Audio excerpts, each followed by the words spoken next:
everybody, and welcome to another edition of Cooking a la Quarantine.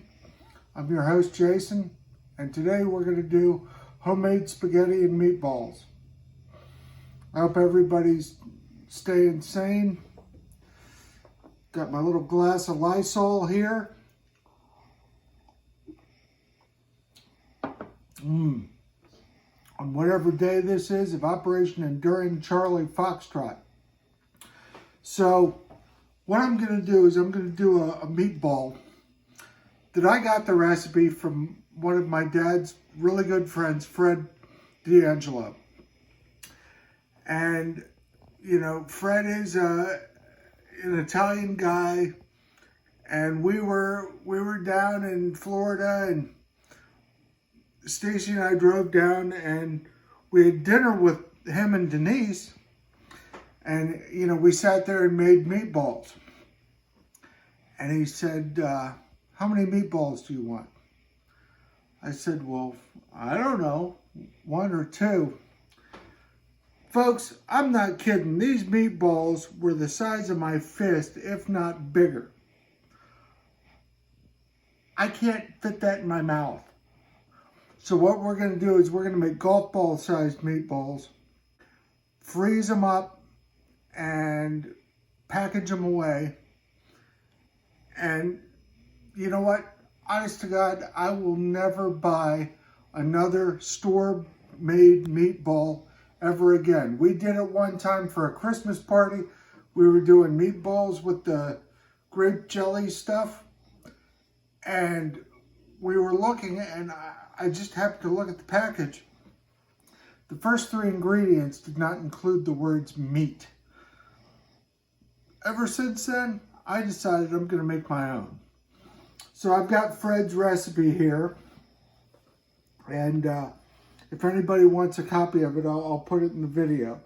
But what it calls for is some ground turkey, some ground chicken, some ground pork, 15 ounces of ricotta, 4 cups of Parmesan Reggiano, 4 eggs, 4 garlic cloves, 8 shallots, 4 tablespoons of olive oil, salt and pepper to taste, rosemary and dill to taste, feta cheese to taste and crumble. Mix all together, make into golf balls, cook at 375. Okay? We don't have half that crap, so I'm going to modify it a little bit. I dug out in the ye old freezer. We got some pork. We got some 90-10 beef. I got 4 eggs. I got some ricotta cheese.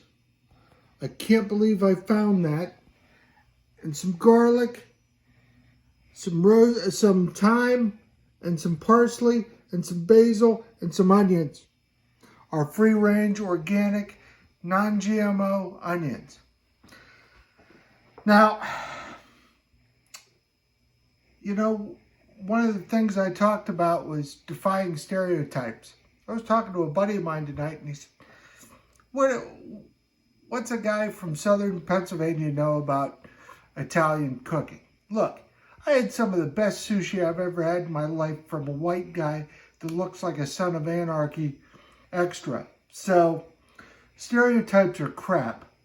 Another thing that I've heard on Facebook is this, you know, I'm so glad I married a woman that can cook. I'm not worried about eating out and all that. Look, that's garbage. If you can cook, you can cook. I don't care what your gender is or what you do. You cook. And that's what this is about, and I'm going to show you how to do this. It may be wrong, it may be right. I don't know, but I'm going to do it anyway because it's my show. So we're going to add the onion.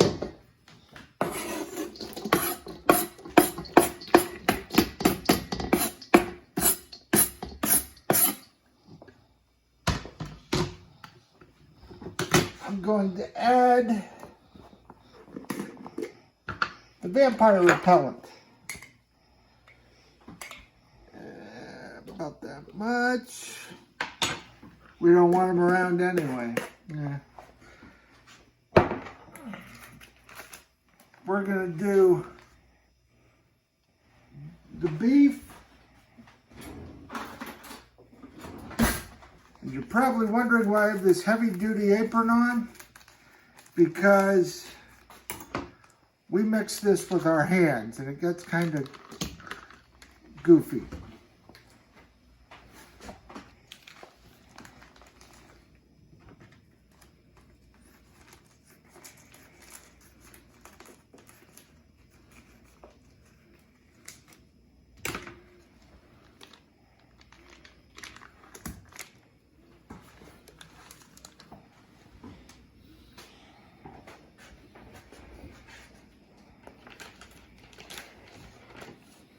I'm going to only use about 2/3 of this because I'm going to cook some of that up later for something different.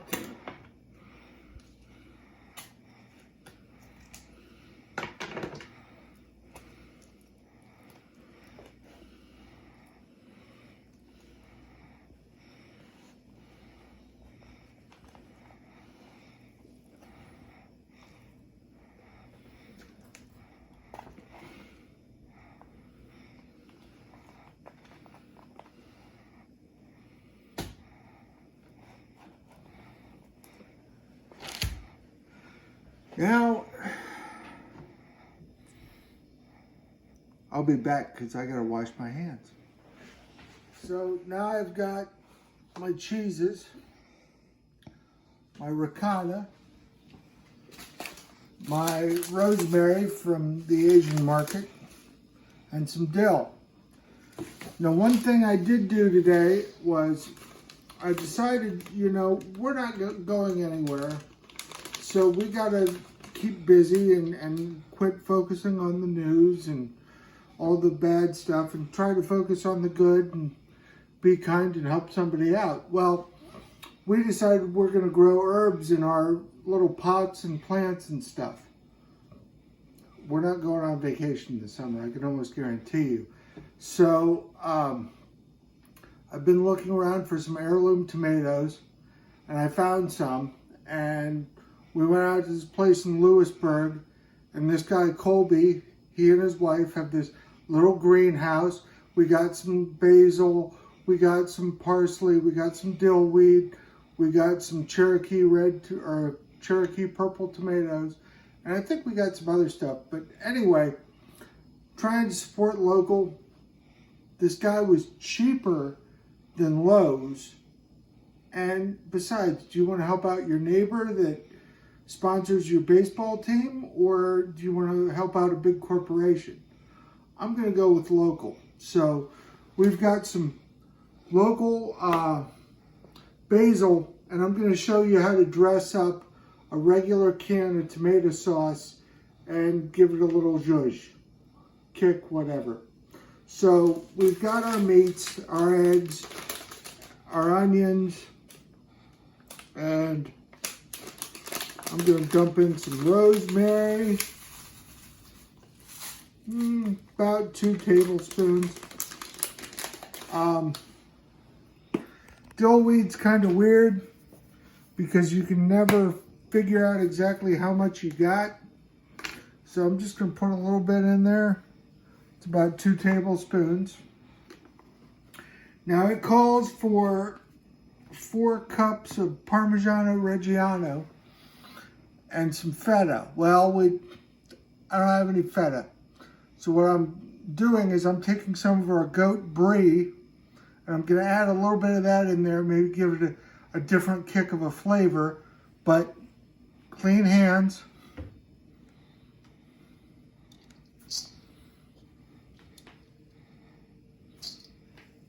And some of our brie. And then it says 15 ounces of ricotta. So I'm roughly going to do half.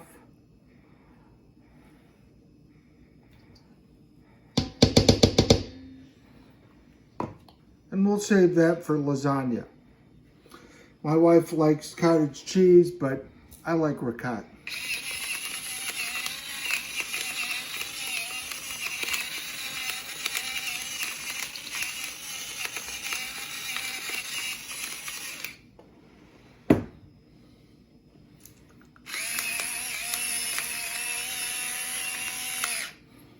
Now comes the fun part, mixing it all together. Use your hands. I've made the mistake of using a mixer, and all it does is completely pulverize the meat and give it a weird flavor. So get your hands into it and mix this stuff around. And when I get it all mixed in, we'll be back and I'll show you how to cook it up. All right, so I'm gonna show you how to spruce up your canned tomato sauce from home. Could I sit here and make Sunday sauce? Maybe. Is it gravy? Is it sauce? I don't know. I watch The Sopranos just like everybody else. Forget about it. So I've got my Prego from the can. Let's dump all this crap in there.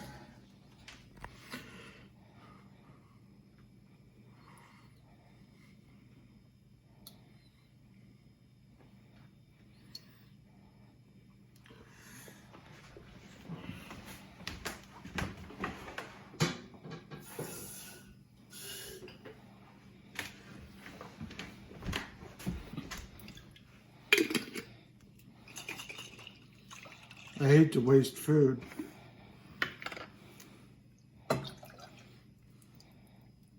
All right, now I've got some thyme in here and some parsley.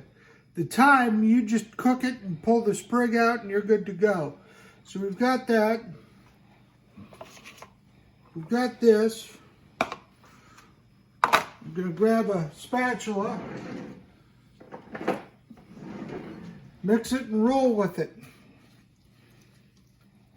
And look, if there's anybody in Nashville or the surrounding areas that need something to eat,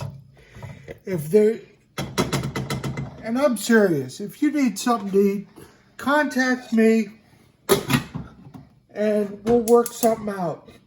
I don't care if I got to meet you up at the Red Oak Cafe, fill up a container.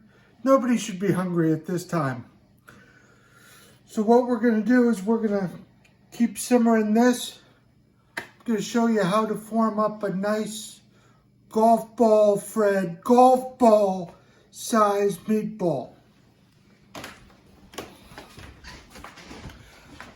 So I've got my oven set at 375. Take a little bit and you just, are they all the same size? No. But, you know, is it the best ever? You know, I don't do a pissing contest. All I'm trying to do is be a better man than I was the day before. That's all I'm trying to do.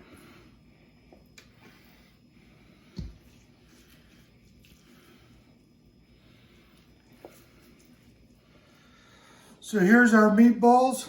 I'm gonna bake them 375, probably 35, 40 minutes.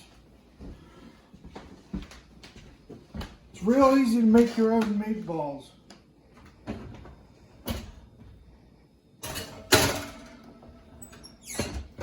We'll check back on that in a little bit.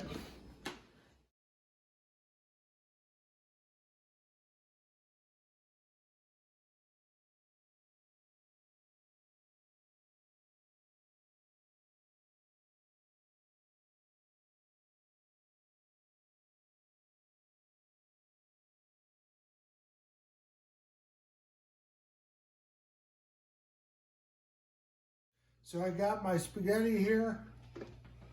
I've got my one meatball that I'm just gonna have, and we're gonna drench it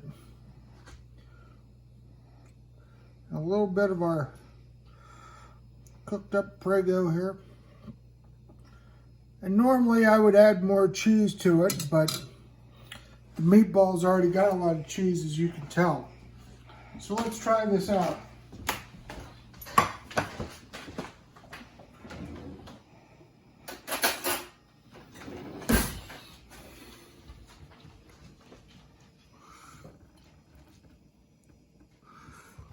All right, take a look at that. All that is pork and regular beef.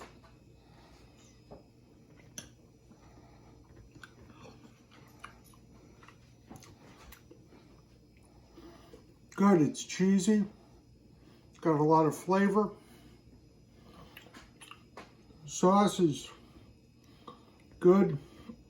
Spaghetti. How can you screw spaghetti up? But I've known people that could screw up a glass of water.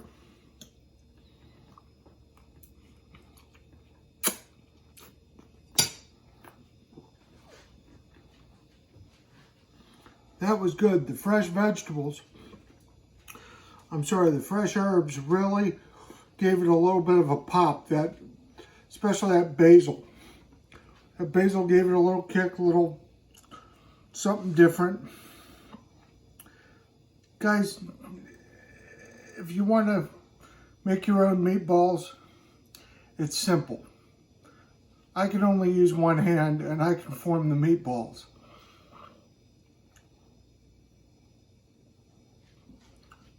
Just try to do the best you can, and tomorrow's another day. I'll see you soon.